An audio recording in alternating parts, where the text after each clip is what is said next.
Now we go to closing. You see the presentation and again the closing, although they are two different things, but they are interlinked.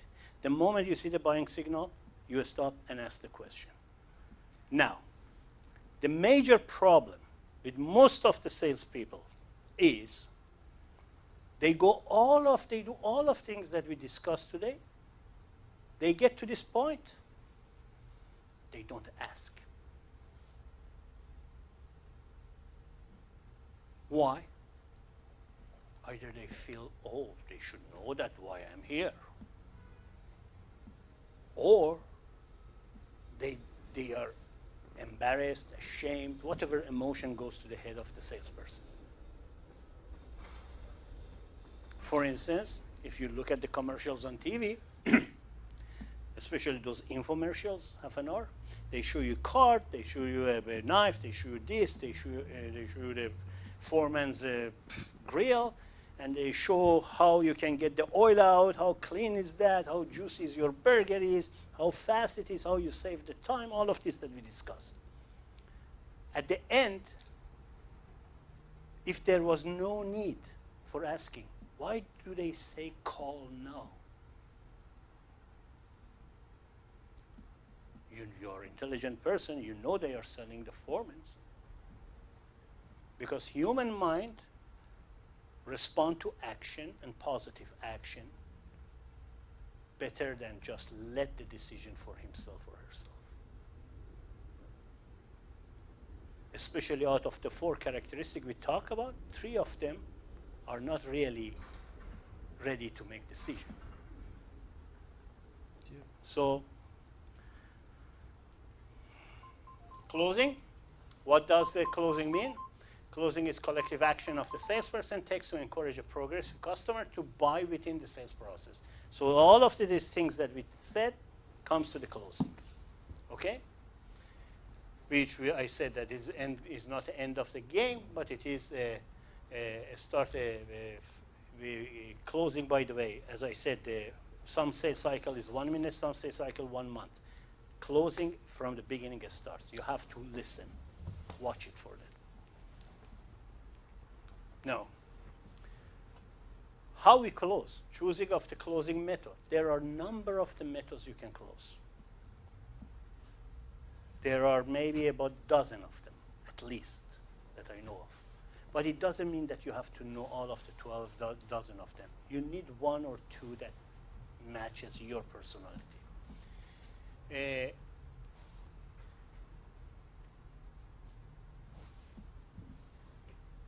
Okay, why people buy?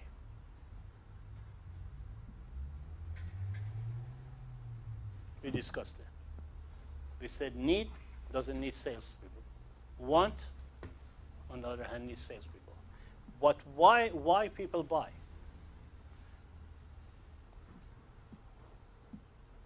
Fear of loss, pride, prestige, satisfaction, safety, and protection, to name a few. All of them are feelings, emotions. You were talking about the car, showing off to the people. Prestige. It's interesting. Prestige is what Le Bon uses in the crowd as opposed to status. Well, yes. It's a classic word. It's interesting. It's not used much anymore. It's much more status is used, but yeah, prestige is. Is it prestige? Satisfaction. Yeah. Safety and protection. I show you the Michelin tire with the baby in it. Oh, yeah. So you are closing on people's buying emotion. Yeah. So all of this logic that I described for last few hours ends up to basic instincts of the human being. Yeah. And your job is to detect that.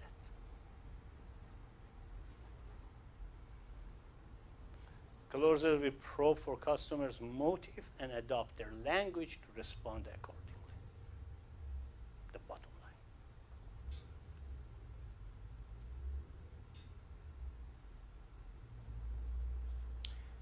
Some of the characteristics of most successful salespeople are they believe in their product, they believe in themselves, we discussed that. what is worth necessary and mission to help people themselves, which we discussed again. You have to make your mind such a way based on your belief system to helping someone or something or some organization. If you are going just for pure, just I am going to make money out of that for me, I'm not saying you won't be successful, but what I'm saying is it's much more difficult path to get, or you have to really bend rules or break even some of the rules. They are positive and confident, and they have predicted their skill, realistic. We did talk about that. You should provide reason to have business with you. Because customer asks, what is in it for me, which we discussed earlier. But effective closing, you have to have enthusiasm, confidence, and posture, which again, that clip of 1.5 minutes of DiCaprio, we discussed that, all of that. He was enthusiastic. He had a good posture. And he had confidence on himself, that how to present what he's selling. Maybe it's a crap, doesn't matter. He had that confidence that he's selling something for whatever reason. What else? Now, the type of I'm just using a couple of them: assumptive closing, yes close, choice close, or either or close. I'm going to show you a couple of them.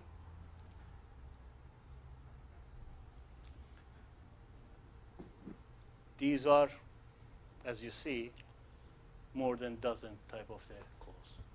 I'm going to show you, discuss only a few of them, most common one. Ask for order. It is the easiest way and most simplest way and most direct way to ask. May I have your business? Nothing is wrong with it. May I have your order? They don't ask. Most salespeople, they don't ask. Very simple. Or if it is in case of application, we just needed 2 pieces of ID. May I have your IDs?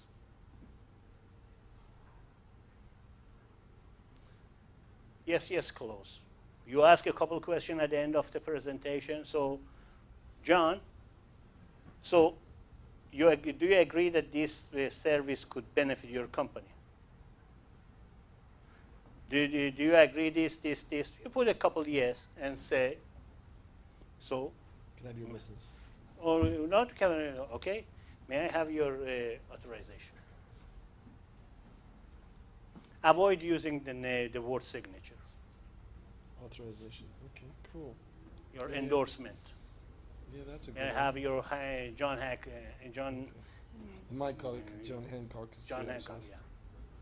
Could be my John For instance, Hardy. one of the when I ran for the when you run for the federal or provincial election, as part of your application, you have to gather 100 signatures for federally of the eligible voters in the riding, or 25 in case of provincial in Ontario. So when I used to knock on doors to ask for a signature, and the first time I noticed that doesn't work. And then I analyzed that after first day, and second day I just did a couple of the system, and after second time I was running, I developed a system for a statement, knock on doors. Hello, my name is Bahman Yazdanfar. As you know, there is an election is running. The reason I stopped by here as part of my application to become a candidate, I need authorization. I need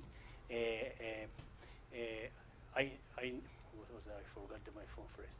I need to have a proof that I spoke to 100 eligible voters in the riding. Yeah. Would you acknowledge that I spoke to you about my intention? You are not voting for me, you are not endorsing my platform, you're just acknowledging that I am planning to become a candidate. Either say yes, no, crooks, whatever. I get all of that. But those who agreed, they never ask why you want a signature for. Once they put their name, the signature is that's just, and in fact they see that that's the place Yeah. for that. Yeah. So using the choice clause, provide 2 options. Do you want to invest monthly or annually, for instance? Whatever you're selling. Or do you want to have the automatic withdrawal option or monthly statement? Or do you want this or that? Whatever you are selling, and it has number of the options to either for the pay or delivery. For instance, do you want to deliver at this location or your branches? Do you want do you prefer to have all of them delivered today at one shot, or do you want to? So it's, you're creating an implied assumption that they're closing. Most of them is I apply. Either or approach. Should we do this or that? Do you prefer morning, and especially in the time of at the time of the prospecting? That is a form of mini close anyhow, because you are closing your objective, which was appointment. Yeah. Do you prefer morning and direct approach? As I said, just sign or on the dotted line, and we will send the technician right now. And assumed consent clause, which is open your binder, put the application. It is when you have to fill any application. So we are not going to discuss all of the style of the closing, because first of all, you can always find it online. But I want to say that there are a number of them. You don't have to be locked in one thing that say, oh, it's not me. You can always find a couple of these things that apply to you. Step by step, while you are thinking it over, can we go over options that you are interested in? You know, even while so you are starting writing your applications, whatever you do. It is another, again, as you see. Okay. Now we get to the end. You ask all of the closing questions, and the guy says, nah, I'm not interested. Or I have to talk to my wife. I will let you know. Let me think about it. What is that? They are objections. You have to understand to differentiate between the objections, condition, rejection. A lot of salespeople take it very personally, and they lose their motivation to continue the process of sales. You have to understand the condition by questioning. And you have to understand and find out what is the objection. I have to talk to my wife. I understand, John, it is something, it is not a small, it's not really a small decision to make by yourself. However, before you talk to your wife, is there any particular reason, a particular part of my presentation that needs to be clarification before you talk to your wife, so you save some time with your discussion with your wife.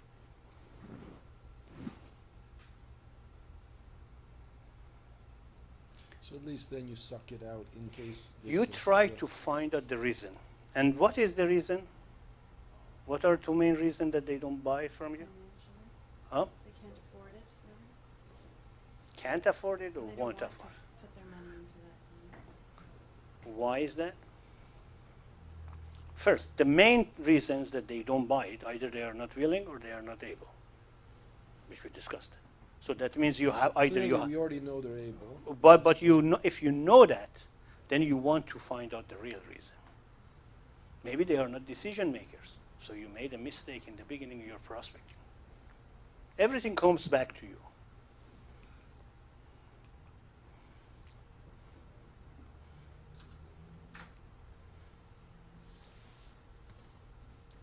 These are the reasons they don't buy from you. The objections comes in. I don't trust you. I'm not convinced. Convince me more. I don't like the company or plan. I want to shop around. You have to answer all of that questions. If when you find it out in that moment, that means you missed something in your steps. Because if someone is polite and they just pretend that they connected with you, and now they are telling you, I'm not trusting you. What is an objection good thing? Objection is very good thing because you can find what is the problem, and you can continue your dialogue to, that means it's not the end of the game. Then you can go back, check it out. It was the feature, it was the benefit, it was the price, what it is. You can say that. There is no right answer to an objection, of course, but you can close an objection using the following statement. What if when you find it, what if we could do this? Then would you be interested? For instance, in the case of my wife, if your wife likes this product or person, is there any other reason that it stops you from going in business with me today?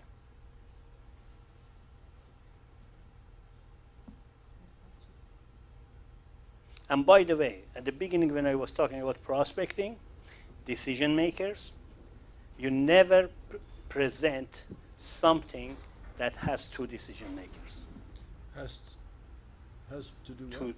two decision makers. I see. For instance, when I was selling carpet years back, 20 years ago, who usually decorate the home? The wife. So if a guy comes along, unless he's single and taking carpet as a gift to his mistress, or he is a fashion designer, or he is just a wealthy man, it's very unlikely he can't just walk around in the middle of the day to buy a carpet. So one of my questions from him, is there anything I can do for you? Well, I'm here just to look. I'm looking for a Shiraz or whatever carpet that I want. He said, is it for you or for your home, or is for a gift? Oh, no, it is my home and my wife. Oh, your wife. Is your wife here? Oh, no, he's not here. I'm just looking. I said, okay, you look around. When you find something, why don't you bring your wife with you so we can all go through the ones that you chose? I did not go to the presentation for a man who is not making decision. If they came at the two, and mostly they were, and when they started to talk, usually men doesn't want to spend money, woman likes luxury. Nice home. They're standing and they know that they like that carpet. Man and wife are standing here. And the man is trying to say, nah, because he knows the price tag, $5,000 or $3,000, whatever. And the woman said, giving all buying signal, my job was to understand who is decision maker in that household. And in this case, it was wife. So what I would do, I would go around on top of the carpet, and I asked the lady, please come with me here. I show you the different direction of the wool. I separate these two around.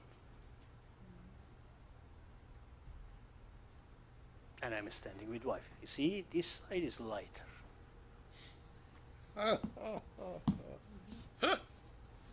Does it go, does the color fit with your cushion? Oh, yes, I am going to put this in.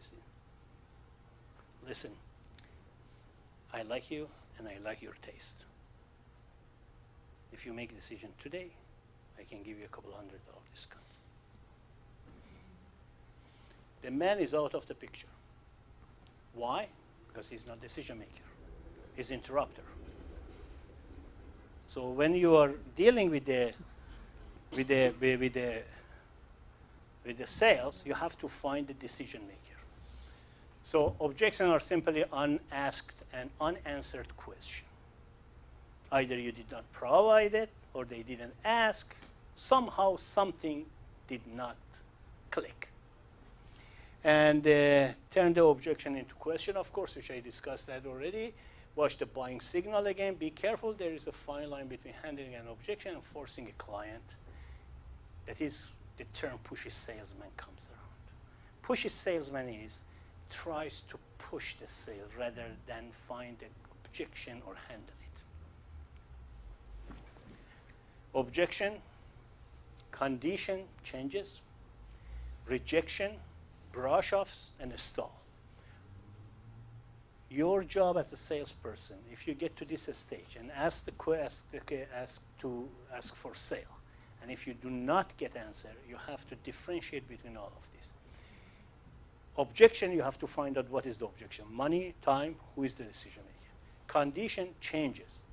Maybe they are, at this time, they are pressing for time. They have like us, we have other people coming here right now. So if you try to sell me right now, it's a rush job for me. You have to understand that. Rejection is rejecting you. It's very difficult when you do business to business, they reject you. If you do your homework, if you do prospecting, if you do approach properly, there is no such a thing as a rejection, because rejection always is at the beginning. I don't like your accent, I don't like your nationality, I don't like your hair, I don't like your clothing. They let you know at the beginning. Brush-offs, I used to have again in the store, sometimes at the noon hour, a lot of people come to the stores, they walk around. I used to call them people who are trying to get help for their digestion. They had the food, they just want to spend time, they come to a store, and you go there, what can I do for you? They give you some answer that is not relevant. It's a brush-off. And then a stall is the time issue. We are getting to the end of it. How do I handle objection? 4 steps. Acknowledge.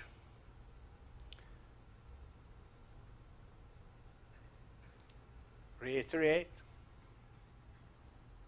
Okay? I have to talk to my wife. And if it is objection, let's assume it is objection, he is decision maker. That's understandable. I am not sure I am that's understandable. You raise a good point. I'm glad you brought that up. I appreciate where you come from. You can start all of this question and then try to find out what is real reason. And reiterate, I'm not sure I am interested, the prospect says.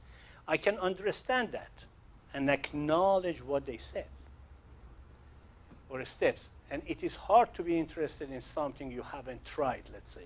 Let's say in your business, actually. If someone said, oh, who is your competition? Oh, we do it's new.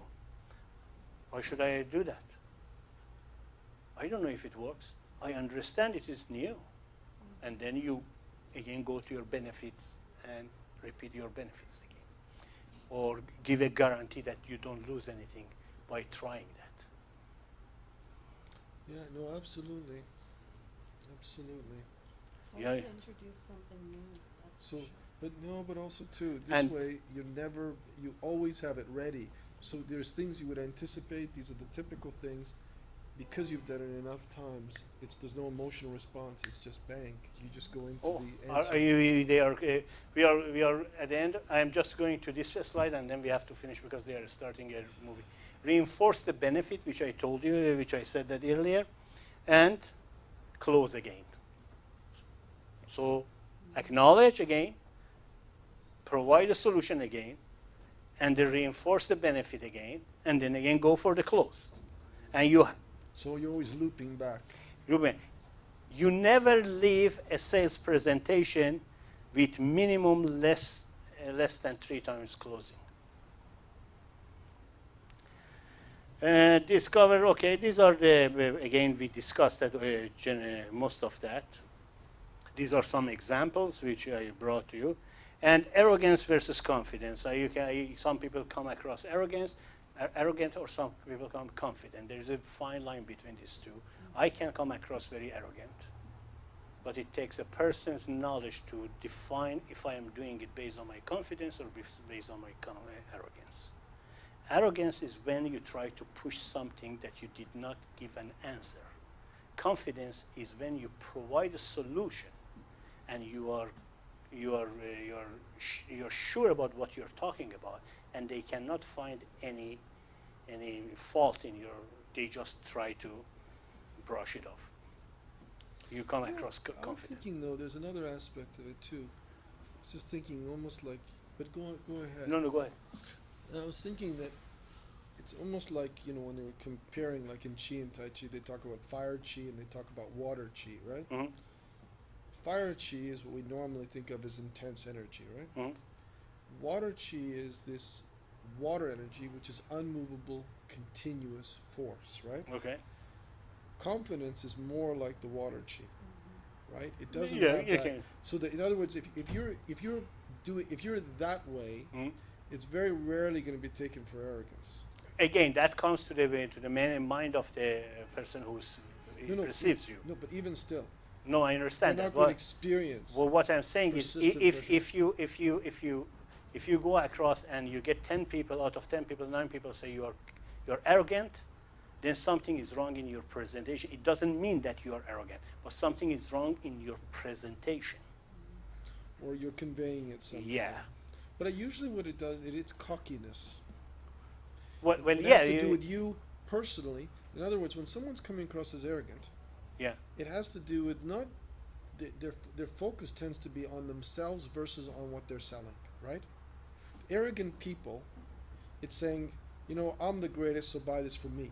Whereas the other one who's saying, this product is fantastic. That is exactly what we discussed. Yeah. That if you believe what you're providing and it is that you provide, not you. I am not. But I'm saying your locus of attention, when you're arrogant, is on you, personally. Like a person comes off arrogant when I'm focusing on me. When my Oh, yeah, attention is on me. of course. But again, it comes from the perception. Maybe I am not focusing on me, but my demeanor, because of my background, because of my culture, because of the way I talk, because of the way I dress, it creates something that it comes arrogant. Now, if you just think I am arrogant, and nobody else, that is you. But if you get 10 people, 9 of them said you are arrogant, something is wrong with me then. I mean, in my presentation. Possibly. Okay. Anyhow, these guys have to. Depending on the If crowd. you don't ask, you don't act. And why do I want? I don't trust you, which we discussed that. Final step: consolidate the sales and ask for referrals, which goes back to the following up, which is we stop here, which is we don't need following up in this session. That is after the sales.